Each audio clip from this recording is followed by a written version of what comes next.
हरे कृष्ण। ओम नमो भगवते वासुदेवाय। श्रीमद्भागवत महापुराण नवम स्कंद, पहला, दूसरा और तीसरा अध्याय। वैवस्वत मनु के पुत्र राजा सुधुम्न की कथा। ऋषध्र आदि मनु के 5 पुत्रों का वंश। महर्षि चौवन और सुकन्या चरित्र। राजा सरजाति का वंश। वैवत्स मनु के पहला अध्याय। वैवत्स मनु के पुत्र राजा सुधुम्न की कथा। राजा परीक्षित ने पूछा, भगवान, आपने सब मनमंत्रों और उनमें अनंत शक्तिशाली भगवान के द्वारा किए हुए ऐश्वर्यपूर्ण चरित्र का वर्णन किया और मैंने उनका श्रवण भी किया। आपने कहा कि पिछले कल्प में अंत में द्रविड़ देश के स्वामी राजर्षि सत्यव्रत ने भगवान की सेवा से ज्ञान प्राप्त किया और वही इस कल्प में वैवत्स मनु हुए। आपने उनके इक्ष्वाकु आदि नरपति पुत्रों का भी वर्णन किया। ब्राह्मण, अब आप कृपा करके उनके वंश और वंश के होने वाले का अलग अलग चरित्र वर्णन कीजिए। महाभाग, हमारे हृदय में सर्वदा ही कथा सुनने की उत्सुकता बनी रहती है।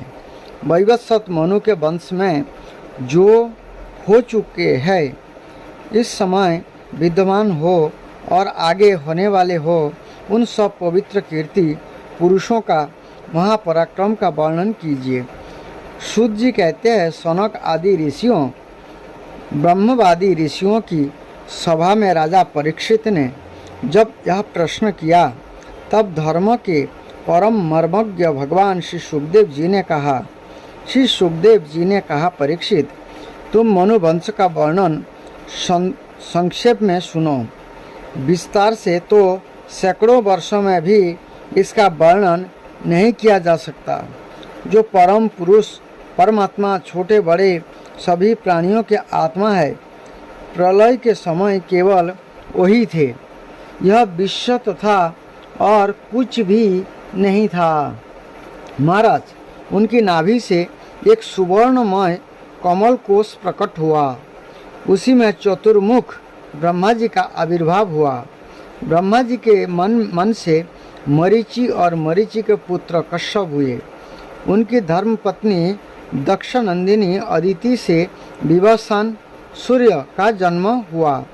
विवस्वान की संज्ञा नामक पत्नी से श्राद्धदेव मनु का जन्म हुआ। परीक्षित, परम मनस्वी राजा श्राद्धदेव ने अपनी पत्नी श्रद्धा के गर्भ से 10 पुत्र उत्पन्न किए। उनके नाम थे इक्ष्वाकु, नृक, सरजाति, दृष्ट, धृष्ट, करुष, नरिशंत, पृषभ, पिशंध्र, नभग और कवि। वैवस्वत मनु पहले संतानहीन थे। उस समय सर्वसमर्थ भगवान वशिष्ठ ने उन्हें संतान प्राप्ति कराने के लिए मित्रा वरुण का यज्ञ कराया था। यज्ञ के आरंभ में केवल दूध पीकर रहने वाली वैवस्वत मनु की धर्म पत्नी श्रद्धा ने अपने होता के पास जाकर प्रणाम पूर्वक याचना की कि मुझे कन्या ही प्राप्त हो। तब अर्धउ की प्रेरणा से होता बने हुए ब्राह्मण ने श्रद्धा के कथन का स्मरण करके एकाग्र चित्त से 62कार का उच्चारण करते हुए यज्ञ कुंड में आहुति दी। जब होता ने इस प्रकार विपरीत कर्म किया, तब यज्ञ के फलस्वरूप पुत्र के स्थान पर ईला नाम की कन्या हुई। उसे देखकर श्राद्धदेव मनु का मन कुछ विशेष प्रसन्न नहीं हुआ। उन्होंने अपने गुरु वशिष्ठ जी से कहा, भगवान, आप लोग तो ब्रह्मवादी है, आपका कर्म इस प्रकार विपरीत फल देने वाला कैसे हो गया? अरे, ये तो बड़े दुख की बात है। वैदिक कर्मों का ऐसा विपरीत फल तो कभी नहीं होना चाहिए। आप लोगों का मंत्र ज्ञान तो पूर्ण है ही, इसके अतिरिक्त आप लोग जितेंद्रिय भी है तथा तपस्या के कारण निष्पाप हो चुके हैं। देवताओं में असत्य की प्राप्ति के समान आपके संकल्प का वह उल्टा फल कैसे हुआ? परीक्षित, हमारे वृद्ध प्रपितामह भगवान वशिष्ठ ने उनकी वह बात सुनकर जान लिया कि होता ने विपरीत संकल्प किया है। इसलिए उन्होंने वैवस्व मनु से कहा, राजन, तुम्हारे होता के विपरीत संकल्प से ही हमारा संकल्प ठीक ठीक पूरा नहीं हुआ। फिर भी आपने तप के प्रभाव से मैं तुम्हें श्रेष्ठ पुत्र दूंगा। परीक्षित, परम यशस्वी भगवान वशिष्ठ ने ऐसा निश्चय करके उस इला नाम की कन्या को ही पुरुष बना देने के लिए पुरुषोत्तम भगवान नारायण की स्तुति की। सर्वशक्तिमान भगवान श्री हरि ने संतुष्ट होकर उन्हें मुँह मांगा वर दिया। इसके प्रभाव से यह कन्या ही सुधुम्न नामक श्रेष्ठ पुत्र बन गई। महाराज, एक बार राजा सुधुम्न शिकार खेलने के लिए सिंधु देश के घोड़े पर सवार होकर कुछ मंत्रियों के साथ वन में गए। वीर सुधुम्न कवच पहनकर और हाथी में सुंदर धनुष एवं अत्यंत अद्भुत बाण लेकर हरिणों का पीछा करते उत्तर दिशा में बहुत आगे बढ़ गए। अंत में सुधुम्न मेरु पर्वत की तलहटी के एक वन में चले गए। उस वन में भगवान शंकर पार्वती के साथ विहार करते रहते हैं। उसमें प्रवेश करते ही वीरवर सुधुम्न ने देखा कि मैं स्त्री हो गया हूँ और घोड़ा घोड़ी हो गया है। परीक्षित, साथ ही उनके सब अनुचरों ने भी अनेकों स्त्रियों में देखा। ये सब एक दूसरे का मुंह देखने लगे। उनका चित्त बहुत उदास हो गया। राजा परीक्षित ने पूछा, भगवान, उस भूखंड में ऐसा विचित्र गुण कैसे आ गया? किसने उसे ऐसा बना दिया था? आप कृपा कर हमारे उस प्रश्न का उत्तर दीजिए, क्योंकि हमें बड़ा कौतूहल हो रहा है।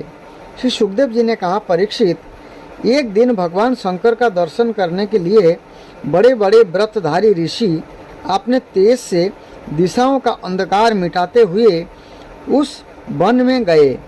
उस समय अंबिका देवी वस्त्रहीन थी। ऋषियों को सहसा आया देख ये अत्यंत लज्जित हो गई। झटपट उन्होंने भगवान शंकर की गोद से उठकर वस्त्र धारण कर लिया। ऋषियों ने भी देखा कि भगवान गौरी शंकर इस समय विहार कर रहे हैं, इसलिए वहाँ से लौटकर भगवान नर नारायण के आश्रम पर चले गए। उसी समय भगवान शंकर ने अपनी प्रिया भगवती अंबिका को प्रसन्न करने के लिए कहा कि मेरे सिवा जो भी पुरुष इस स्थान में प्रवेश करेगा वही स्त्री हो जाएगा। परीक्षित, तभी से पुरुष उस स्थान में प्रवेश नहीं करते। आप सुधुम्न स्त्री हो गए थे, इसीलिए ये अपने स्त्री बने हुए अनुचरों के साथ एक वन से दूसरे वन विचरने लगे। उसी समय शक्तिशाली बुध ने देखा कि मेरे आश्रम के पास ही बहुत सी स्त्रियों से घिरी हुई एक सुंदर स्त्री विचर रही है। उन्होंने इच्छा की कि वह मुझे प्राप्त हो जाए। उस सुंदरी स्त्री ने भी चंद्र कुमार वधु को पति बनाना चाहा। इस पर बुध ने उसके गर्भ से पुरुरवा नामक पुत्र उत्पन्न किया। इस प्रकार मनुपुत्र राजा सुधुम्न स्त्री हो गए। ऐसा सुनते हैं कि उन्होंने उस अवस्था में अपने कुल पुरोहित वशिष्ठ जी का स्मरण किया। सुधुम्न की यह दशा देखकर वशिष्ठ जी के हृदय में कृपावश अत्यंत पीड़ा हुई। उन्होंने सुधुम्न को पुनः पुरुष बना देने के लिए भगवान शंकर की आराधना की। भगवान शंकर वशिष्ठ जी पर प्रसन्न हुए।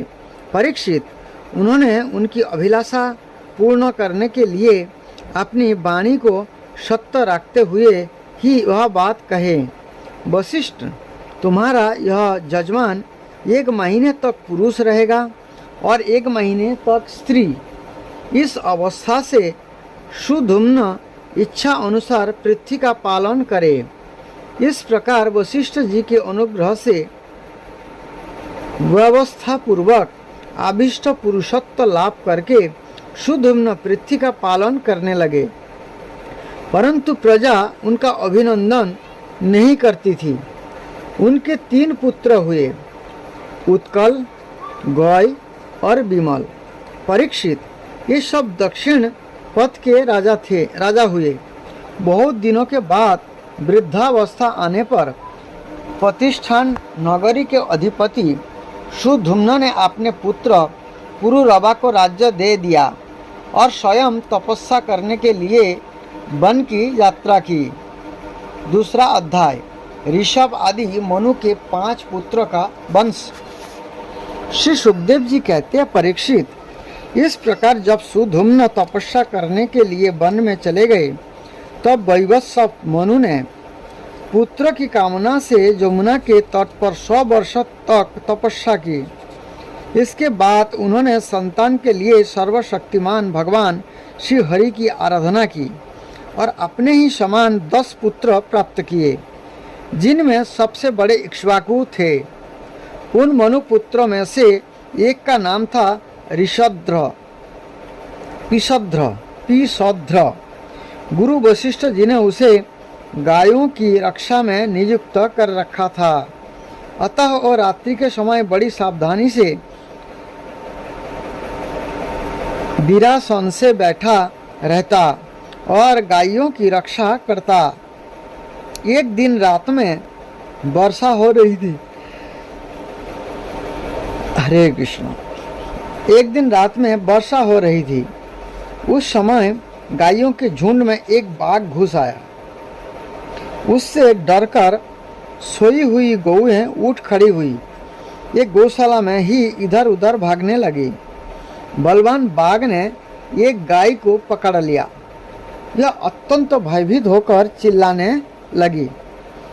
उनका वह क्रंदन सुनकर ऋषभध्र गाय के पास दौड़ आया।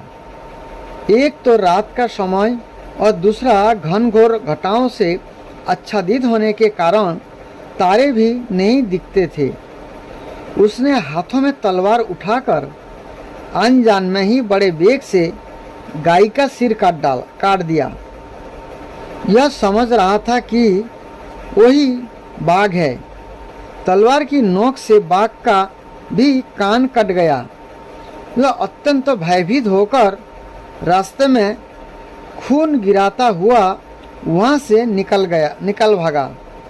शत्रु दमन ऋषभध्र ने यह समझा कि बाघ मर गया, परंतु रात बीतने पर उसने देखा कि मैंने तो गाय को ही मार डाला है। इससे उसे बड़ा दुख हुआ। यद्यपि ऋषभध्र ने जानबूझकर अपराध नहीं किया था, फिर भी कुल पुरोहित वशिष्ठ जी ने उसे श्राप दिया कि तुम इस कर्म से क्षत्रिय नहीं रहोगे, जाओ शूद्र हो जाओ।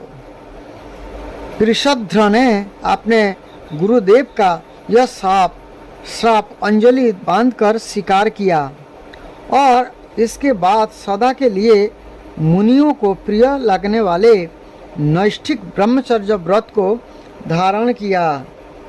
यह समस्त प्राणियों का अहेतुकी हितोषी एवं सबके प्रति समान भाव से युक्त होकर भक्ति के द्वारा परम विशुद्ध सर्वात्मा भगवान वासुदेव का अनन्य प्रेमी हो गया। उसकी सारी आसक्तियाँ मिट गई, वृत्तियाँ शांत हो गई, इंद्रियाँ वश में हो गई। ये जो कथा है विस्तारित मार्कंड पुराण में हमने पहले ही दिया है, उसे आप विस्तारित कथा सुन सकते हैं। यह कभी किसी प्रकार का संग्रह परिग्रह नहीं रखता था। जो कुछ दैववश प्राप्त हो जाता उसी से अपना जीवन निर्वाह कर लेता। यह आत्मज्ञान से संतुष्ट एवं अपने चित्त को परमात्मा में स्थित करके प्राय समाधिस्थ रहता। कभी कभी जड़, अंधे और बहरे के समान पृथ्वी पर विचरण करता। इस प्रकार का जीवन व्यतीत करता हुआ वह एक दिन वन में गया। वहाँ उसने देखा कि दावानल धधक रहा है।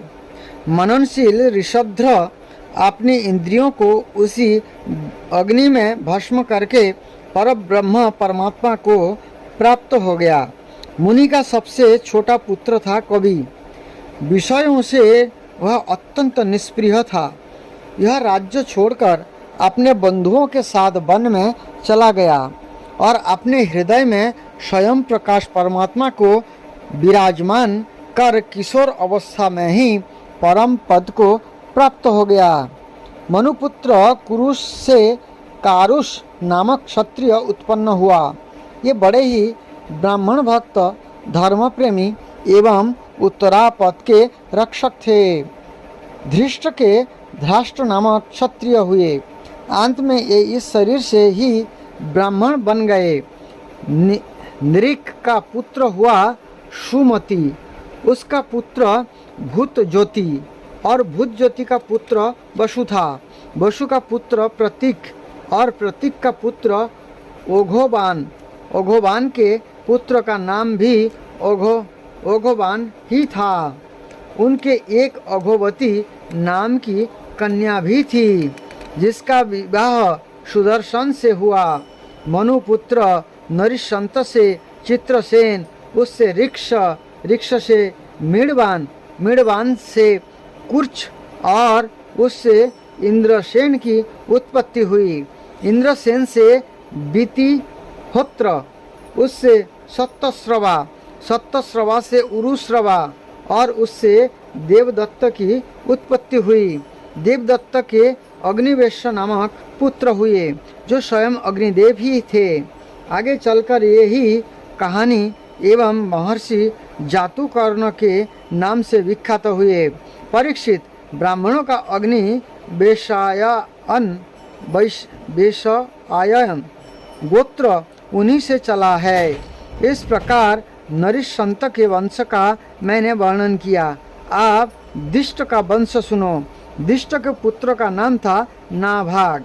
यह उस नाभाग से अलग है, इसका मैं आगे वर्णन करूँगा। यह अपने कर्मों के कारण वैश्य हो गया। उसका पुत्र हुआ भलंदन और उसका वत्सप्रीति। वत्सप्रीति का प्रांशु और प्रांशु का पुत्र हुआ प्रमति। प्रमति के खनित्र, खनित्र के चाक्षुष और उनके विविंशति हुए। विविंशति के पुत्र रंभ और रंभ के पुत्र खनिनेत्र, दोनों ही परम धार्मिक हुए। उनके पुत्र करंधम और करंधम के अभिक्षित महाराज परीक्षित, अभिक्षित के पुत्र मरुत चक्रवर्ती राजा हुए। उनके अंगिरा के पुत्र महाजोगी संवर्त ऋषि ने यज्ञ कराया था। मरुत का यज्ञ जैसा हुआ वैसा और किसी का नहीं हुआ। इस यज्ञ में समस्त छोटे बड़े पात्र अत्यंत सुंदर एवं सोने के बने हुए थे।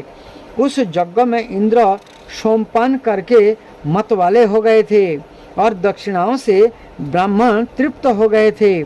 उसमें परसने वाले थे मरुदगण और विश्वदेव सभासद थे। मरुत के पुत्र का नाम था दम। दम से राज्यवर्धन, उससे सुधृति और सुधृति से नर नामक पुत्र की उत्पत्ति हुई। नर से केवल, केवल से बंधुमान, बंधुमान से वेगवान, वेगवान से बंधु और बंधु से राजा तृणबिंदु का जन्म हुआ। तृणबिंदु आदर्श गुणों के भांडार थे।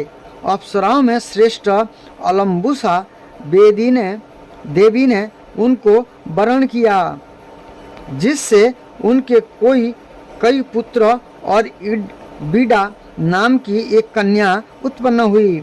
मुनिवर विश्रवा ने अपने जोगेश्वर पिता पुलस्त जी से उत्तम विधा प्राप्त करके बीडा के गर्भ से लोकपाल कुबेर को पुरुष पुत्र रूप में उत्पन्न किया। लोकपाल कुबेर को पुत्र रूप में उत्पन्न किया। महाराज तृणबिंदु के अपनी धर्मपत्नी से 3 पुत्र हुए, विशाल, सुन्नबंधु और धूम्रकेतु। उनमें से राजा विशाल वंशधर हुए और उन्होंने वैशाली नाम की नगरी बसाई। वैशाल से हेमचंद्र, हेमचंद्र से धूम्राक्ष, धूम्राक्ष से संजम और संजम से 2 पुत्र हुए, कृशस्व और देवज। कृशस्व के पुत्र का नाम था सोमदत्त। उसने अश्वमेध यज्ञ के द्वारा यज्ञपति भगवान की आराधना की और योगेश्वर संतों का आश्रय लेकर उत्तम गति प्राप्त की। सोमदत्त का पुत्र हुआ सुमति और सुमति से जन्मेंजय। ये सब तृणबिंदु की कीर्ति को बढ़ाने वाले वंश लंबसी राजा हुए, विशाल वंशी राजा हुए। कीर्ति को बढ़ाने वाले विशाल वंशी राजा हुए। तीसरा अध्याय महर्षि चवन और सुकन्या चरित्र, राजा सरजाति का वंश। श्री सुखदेव जी कहते हैं, परीक्षित, मनुपुत्र राजा सरजाति वेदों का निष्ठावान विद्वान था। उसने अंगिरा गोत्र के ऋषियों के यज्ञ में दूसरे दिन का कर्म बतलाया था। उसकी एक कमल लोचना कन्या थी, उसका नाम था सुकन्या। एक दिन राजा सरजाति अपनी कन्याओं के साथ वन में घूमते घूमते चवन ऋषि के आश्रम पर जा पहुँचे। सुकन्या अपनी सखियों के साथ वन में घूम घूम कर वृक्षों का सौंदर्य देख रही थी। उसने एक स्थान पर देखा कि बांबी अर्थात दीमक को एकत्र की हुई मिट्टी के छेद से जुगनू की तरह 2 ज्योतियां दिख रही है। देव की कुछ ऐसे ही प्रेरणा थी। सुकन्या बाल सुलभ चपलता से एक कांटे के द्वारा उन ज्योतियों को बेध दिया। इससे उनमें से बहुत सा खून बह चला। उसी समय राजा सरजाति के सैनिकों का मलमूत्र रुक गया। राजर्षि सरजाति को यह देखकर बड़ा आश्चर्य हुआ। उन्होंने अपने सैनिकों से कहा, अरे तुम लोगों ने कहीं महर्षि चवन के प्रति कोई अनुचित व्यवहार तो नहीं कर दिया? मुझे तो यह स्पष्ट जान पड़ता है कि हम लोगों में से किसी न किसी ने उनके आश्रम में कोई अनर्थ किया है। तब सुकन्या ने अपने पिता से डरते डरते कहा कि पिताजी, मैंने कुछ अपराध अवश्य किया है। मैंने अनजाने में 2 ज्योतियों को कांटे से छेद दिया है। अपनी कन्या की वह बात सुनकर सरजाति घबरा गए। उन्होंने धीरे धीरे स्तुति करके बांबी में छिपे हुए चवन मुनि को प्रसन्न किया। तदंतर चवन मुनि का अभिप्राय जानकर उन्होंने अपनी कन्या उन्हें समर्पित कर दी और इस संकट से छूटकर बड़ी सावधानी से उनकी अनुमति लेकर ये अपनी राजधानी में चले आए। इधर सुकन्या परम क्रोधी चवन मुनि को अपने पति के रूप में प्राप्त करके बड़ी सावधानी से उनकी सेवा करती हुई उन्हें प्रसन्न करने लगी। यह उनकी मनोवृत्ति को जानकर उसके अनुसार ही बर्ताव करती थी। कुछ समय बीत जाने पर उनके आश्रम पर दोनों अश्विनी कुमार आए। चवन मुनि ने उनका यथोचित सत्कार किया और कहा कि आप दोनों समर्थ है, इसलिए मुझे जुआ अवस्था प्रदान कीजिए। मेरा रूप एवं अवस्था ऐसी कर दीजिए जिसे युवती स्त्रियां चाहती है। मैं जानता हूँ कि आप लोग सोमपान के अधिकारी नहीं है, फिर भी मैं आपको यज्ञ में सोम रस का भाग दूंगा। वैद्य शिरोमणि अश्विनी कुमारों ने महर्षि चवन का अभिनंदन करके कहा ठीक है, और इसके बाद उनसे कहा कि यह सिद्धि के द्वारा बनाया हुआ कुंड है, आप इसमें स्नान कीजिए। चवन मुनि के शरीर को बुढ़ापे ने घेर रखा था। सब और नाशे दिख रही थी। झुर्रियाँ पड़ जाने एवं बाल पक जाने के कारण ये देखने में बहुत भद्दे लगते थे। अश्विनी कुमारों ने उन्हें अपने साथ लेकर कुंड में प्रवेश किया। इसी समय कुंड से 3 पुरुष बाहर निकले। ये तीनों ही कमल की माला, कुंडल और सुंदर वस्त्र पहने एक से मालूम होते थे। ये बड़े ही सुंदर एवं स्त्रियों को प्रिय लगने वाले थे। परम साध्वी सुंदरी सुकन्या ने जब देखा कि ये तीनों ही एक आकृति के तथा सूर्य के समान तेजस्वी है, तो अपने पति को ना पहचान कर उसने अश्विनी कुमारों की शरण ली। उसके पतिव्रत से अश्विनी कुमार बहुत संतुष्ट हुए। उन्होंने उसके पति को बतला दिया और फिर च्यवन मुनि से आज्ञा लेकर विमान के द्वारा ये स्वर्ग को चले गए। कुछ समय के बाद यज्ञ करने की इच्छा से राजा सरजाति च्यवन मुनि के आश्रम पर आए। वहाँ उन्होंने देखा कि उनकी कन्या सुकन्या के पास एक सूर्य के समान तेजस्वी पुरुष बैठा हुआ है। सुकन्या ने उनके चरणों की वंदना की। सरजाति उसे आशीर्वाद नहीं दिया और कुछ अप्रसन्न से होकर बोले, दुष्ट, यह तूने क्या किया? क्या तूने सबके वंदनीय च्यवन मुनि को धोखा दे दिया? अवश्य ही तूने उनको बूढ़ा और अपने काम का ना समझकर छोड़ दिया और अब तू इस राह चलते जार पुरुषों की सेवा कर रही है। तेरा जन्म तो बड़े ऊंचे कुल में हुआ था। यह उल्टी बुद्धि तुझे कैसे प्राप्त हुई? उल्टी बुद्धि तुझे कैसे प्राप्त हुई? तेरा अव्यवहार तो कुल में कलंक लगाने वाला है। अरे राम राम, तू निर्लज्ज होकर जार पुरुष की सेवा कर रही है और इस प्रकार अपने पिता और पति दोनों के वंश के घोर नरक में ले जा रही है। राजा सरजाति के इस प्रकार कहने पर पवित्र मुस्कान वाली सुकन्या ने मुस्कुराकर कहा, पिताजी, ये आपके जामाता स्वयं भृगुनंदन महर्षि च्यवन ही है। पिताजी, ये आपके जामाता स्वयं भृगुनंदन महर्षि च्यवन ही है। इसके बाद उसने अपने पिता से महर्षि च्यवन के यौवन और सौंदर्य की प्राप्ति का सारा वृत्तांत कह सुनाया। यह सब सुनकर राजा सरजाति अत्यंत विस्मित हुए। उन्होंने बड़े प्रेम से अपनी पुत्री को गले से लगा लिया। महर्षि च्यवन ने वीर सरजाति से सोम यज्ञ का अनुष्ठान करवाया और सोमपान के अधिकारी ना होने पर भी अपने प्रभाव से अश्विनी कुमार को सोमपान कराया। इंद्र बहुत जल्दी क्रोध कर बैठते हैं, इसलिए उनसे यह सहा ना गया। उन्होंने चिढ़कर सरजाति को मारने के लिए वज्र उठाया। महर्षि च्यवन ने वज्र के साथ उनके हाथ को वहीं स्तंभित कर दिया। तब सब देवताओं ने अश्विनी कुमार को सोम का भाग देना स्वीकार कर लिया।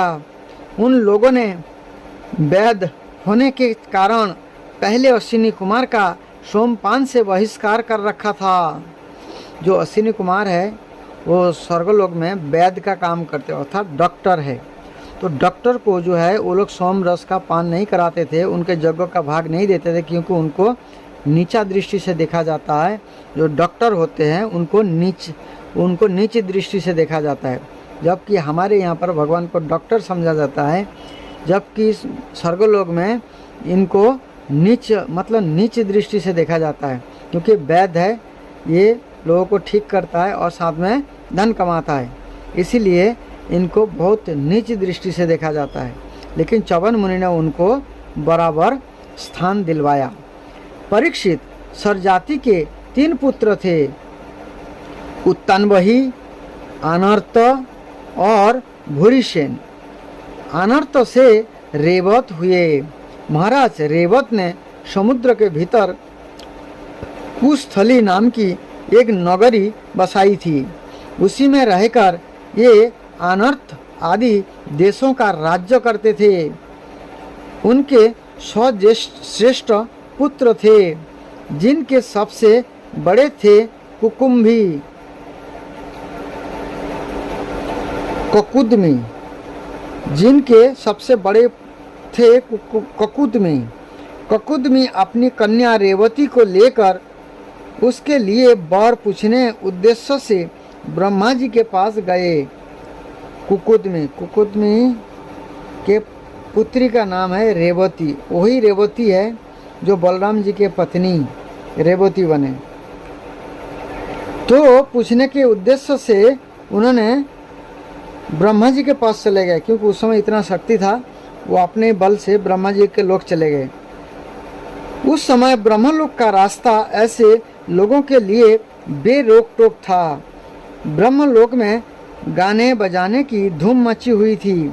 बातचीत के लिए अवसर ना मिलने के कारण ये कुछ क्षण वहीं ठहर गए। कुछ क्षण थोड़ा देर के लिए ठहर गए।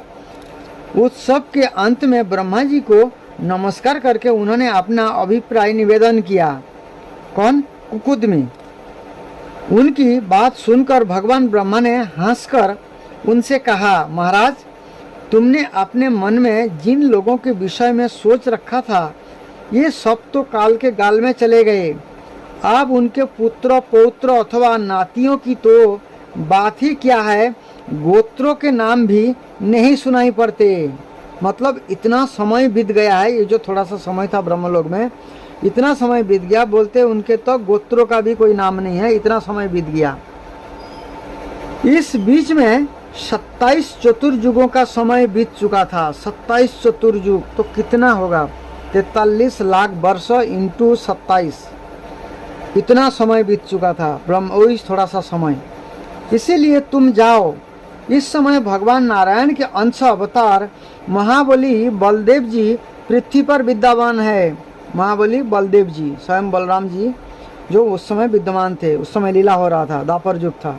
राजन, उन्हीं नर रत्न को यह कन्या रत्न तुम समर्पित कर दो, जिनके नाम, लीला आदि का श्रवण कीर्तन बड़ा ही पवित्र है। ये ही प्राणियों के जन सर्वस्व भगवान पृथ्वी का भार उतारने के लिए अपने अंश से अवतीर्ण हुए। तब रेवती जो है, कितने उम्र था रेवती का? 27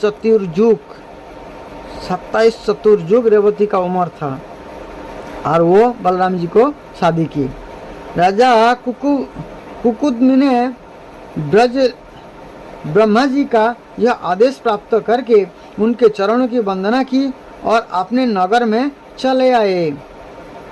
उनके वंशों ने यक्षों के भय से यह नगरी छोड़ दी थी और जहाँ तहाँ यूं ही निवास कर रहे थे। राजा कुकुदमी ने अपनी सर्वांग सुंदरी पुत्री परम बलशाली बलराम जी को सौंप दी और स्वयं तपस्या करने के लिए भगवान नर नारायण के आश्रम बद्री वन की ओर चल दिए। इस प्रकार से ये कथा कुकुदमी और उनके वंश परंपरा का कथा आपने सुने हैं। अगला कथा आगे। हरे कृष्ण।